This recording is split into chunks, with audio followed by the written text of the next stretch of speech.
السلام علیکم ورحمۃ اللہ وبرکاتہ۔ عزیزان گرامی، اللہم صلی علی سیدنا محمد وعلی آل سیدنا محمد وبارک وسلم۔ ان اللہ علی کل شیء قدیر، یہ ایک ذکر ہے۔ ان اللہ علی کل شیء قدیر یا وہو علی کل شیء قدیر، دونوں طریقوں سے پڑھ سکتے ہیں۔ ان اللہ علی کل شیء قدیر یا وہو علی کل شیء قدیر، یہ جادو کے لیے، جنات کے لیے، کینسر، شوگر، نظر بد، روحانی اور جسمانی جتنے امراض ہیں ان کے لیے، اور اسپیشلی طور پر جو لوگ روزانہ ان اللہ علی کل شیء قدیر یا وہو علی کل شیء قدیر دونوں میں سے ایک پڑھیں گے تو ان سے، ان کے قلوب سے، ان کے قلب سے غیر اللہ کی محبت ختم ہو جائے گی، خوف ختم ہو جائے گا، اور ساری زندگی انشاءاللہ اس کے گناہوں کا، ان کے کوتاہیوں کا، ان کے تقصیرات کا کیا ہو جائے گا؟ کفارہ ہو جائے گا، خاتمہ بالخیر ہوگا، یعنی ناممکن سے ممکن ہو جائے گا۔ پھر اس کے علاوہ جو لوگ اس ذکر میں مستغرق ہو جائیں گے،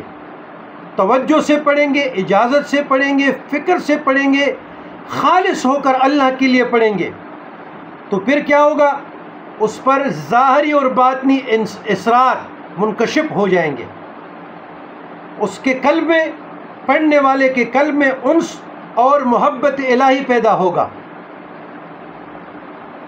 لیکن اس کے ساتھ ساتھ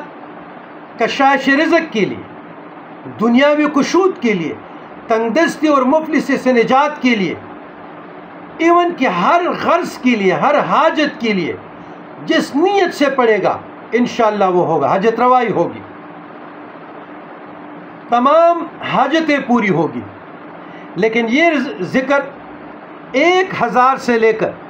11000 مرتبہ تک پڑھنا چاہیے۔ ان اللہ علی کل شیء قدیر، ان اللہ علی کل شیء قدیر، ان اللہ علی کل شیء قدیر۔ جب آپ اس پر معنی پر توجہ کریں گے نا، ان اللہ، بے شک اللہ،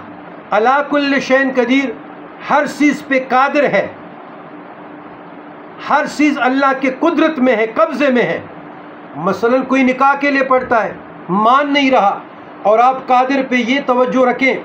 کہ اللہ قادر ہے، تمام مخلوقات الہیہ جو نہ ماننے والے ہیں یہ بھی اللہ کے قبضے میں ہے، ان مقلب القلوب ہو جائے گا، مصرف القلوب ہو جائے گا، یا کوئی باغا ہوا ہے اور آپ قادر پہ یہی توجہ رکھیں گے، کوئی آپ کو قرض نہیں دے رہا اور آپ قادر پہ یہی توجہ رکھیں گے، آپ عمرے کے لیے جا رہے ہیں، آپ حج کے لیے جا رہے ہیں، مثال دے رہا ہوں، آپ کے تنگ دستی مفلسی ہے اور آپ پڑھتے ہیں ان اللہ علی کل شیء قدیر، ان اللہ علی کل شیء قدیر، یہ تنگ دستی اور یہ مفلسی، یہ رزق کی فراخی، یا اللہ یہ تو آپ کے قبضے قدرت میں ہے، کن فیکون کے مالک ہیں، میرے لیے رستے آسان فرما، تو آپ کے لیے رستے آسان فرما دیں گے۔ تو ان اللہ علی کل شیء قدیر، ان اللہ علی کل شیء قدیر، ان اللہ علی کل شیء قدیر، انشاءاللہ یہ مجھے کافی سال ہو گئے، ابھی میں بھول جاتا ہوں، لیکن 96 سے پہلے کی بات ہے کہ میں نے خواب میں دیکھا کہ ہمارا جو مرکزی مسجد ہے، مسجد سید الخالق شاہ حاجی بابا، اس کے سامنے ایک آدمی کھڑا ہے، اس کی ایسی زلفیں، اس وقت یہ میری داڑھی بھی کالی تھی،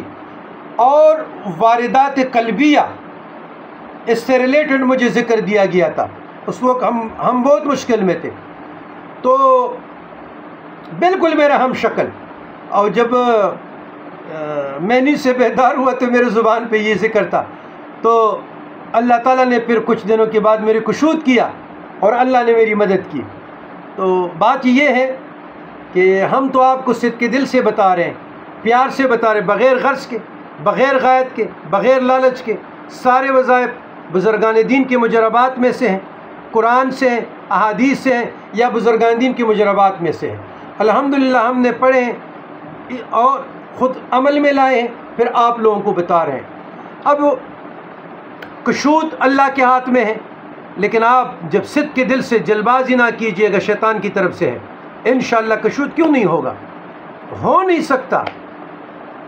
نہیں سکتا کہ کن فیکون کا مالک آپ لوگوں پہ اور ہم پہ کرم نہ کرے، یہ کیسے ہو سکتا ہے؟ لیکن ہم جلد باز ہیں، ہم خطا کار ہیں، ہم میں کمی ہے۔ والسلام علی من اتبع الہدی۔